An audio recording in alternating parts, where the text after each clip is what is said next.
Le président Abdelmajid Tebboune a délivré une déclaration magistrale, forte et d'une clarté absolue concernant le Sahara occidental, réaffirmant l'engagement indéfectible de l'Algérie en faveur d'une solution politique juste, conforme à la légalité internationale et garantissant le droit inaliénable du peuple sahraoui à l'autodétermination.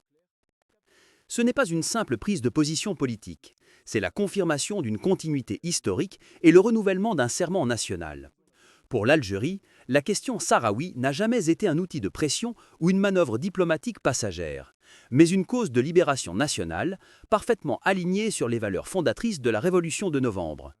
Chaque réaffirmation émanant du sommet de l'État sur ce dossier est un rappel que l'Algérie ne marchande pas ses principes et ne fléchit pas devant le droit des peuples, une constance qui provoque des ondes de choc et des réactions nerveuses chez des acteurs régionaux cherchant à imposer un fait accompli. Lorsque l'Algérie parle, elle le fait avec le poids d'un État doté d'un immense capital historique, d'une crédibilité reconnue et d'une capacité réelle à peser sur les dossiers les plus complexes de la scène internationale. La clarté algérienne bouleverse les équilibres régionaux, car elle expose la faiblesse et l'incohérence des postures fondées sur l'agitation médiatique ou la violation du droit. Cette fermeté diplomatique sur le Sahara occidental est indissociable d'une stratégie d'alliance souveraine, qui vise à renforcer la voix d'Alger sur la scène mondiale. C'est dans ce contexte de repositionnement stratégique qu'intervient la visite du président biélorusse Alexandre Loukachenko. Ce déplacement n'est pas un événement isolé. Il s'inscrit dans un processus méthodique de consolidation des liens marqué par la célébration récente du 30e anniversaire des relations diplomatiques et l'accélération des sessions intergouvernementales. La Biélorussie, en tant que pays jouissant d'un poids réel au sein de l'ONU et dans l'équilibre eurasien, apporte à l'Algérie un atout stratégique supplémentaire. Il est crucial de noter que Minsk reconnaît la position algérienne sur le Sahara occidental, conformément au droit international, un élément politique considérable qui sape les tentatives de marginalisation diplomatique d'Alger. Ce partenariat ne se limite pas aux politiques. Il se traduit par une coopération approfondie dans des domaines vitaux pour la souveraineté économique. Agriculture, industrie mécanique, énergie, recherche scientifique et surtout l'industrie pharmaceutique.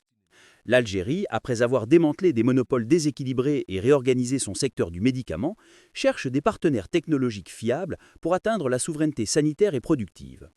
La satisfaction exprimée par le président Tebboune quant à la nouvelle dynamique économique algérienne, basée sur la diversification et l'investissement, confirme que l'Algérie attire désormais des partenaires solides qui respectent ses intérêts souverains.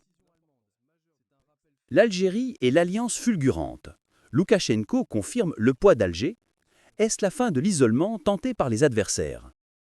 Explosez le bouton j'aime si vous soutenez la position ferme et historique de l'Algérie sur le Sahara occidental et le droit des peuples.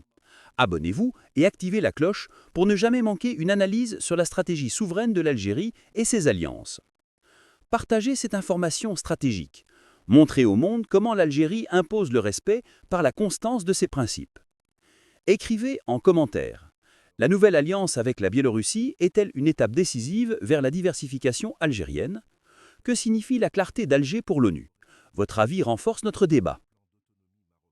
L'Algérie agit comme un joueur d'échecs expérimenté sur la scène internationale, où un seul coup judicieusement calculé peut renverser le plateau.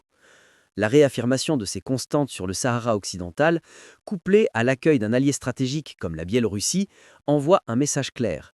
L'Algérie n'est pas seulement un pays qui fait partie du paysage, elle est un État qui façonne ce paysage.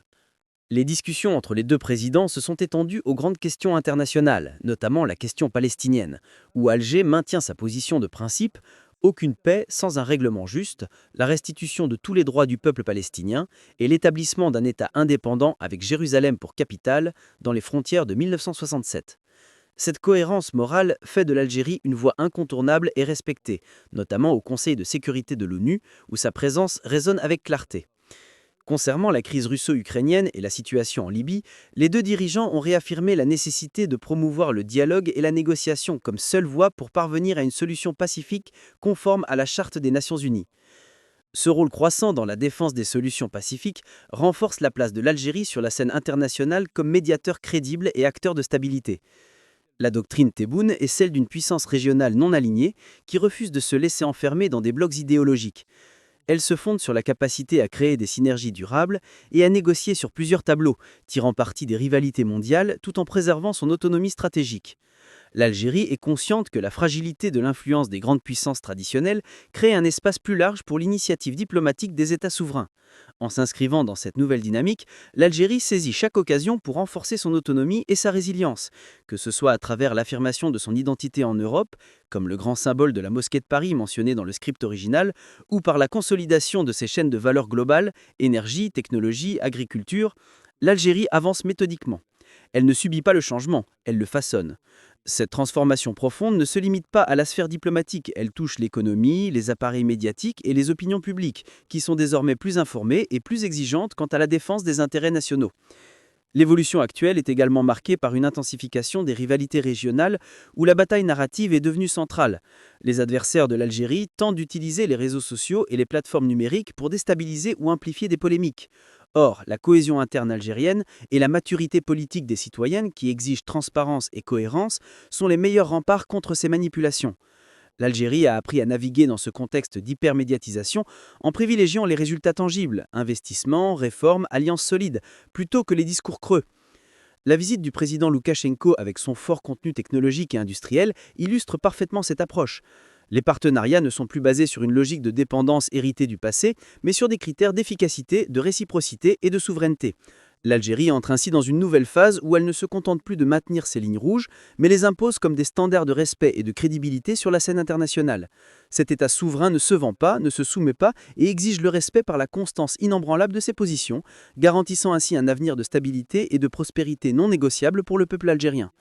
La trajectoire est claire, l'Algérie est en train de retrouver sa place naturelle en tant que puissance régionale influente.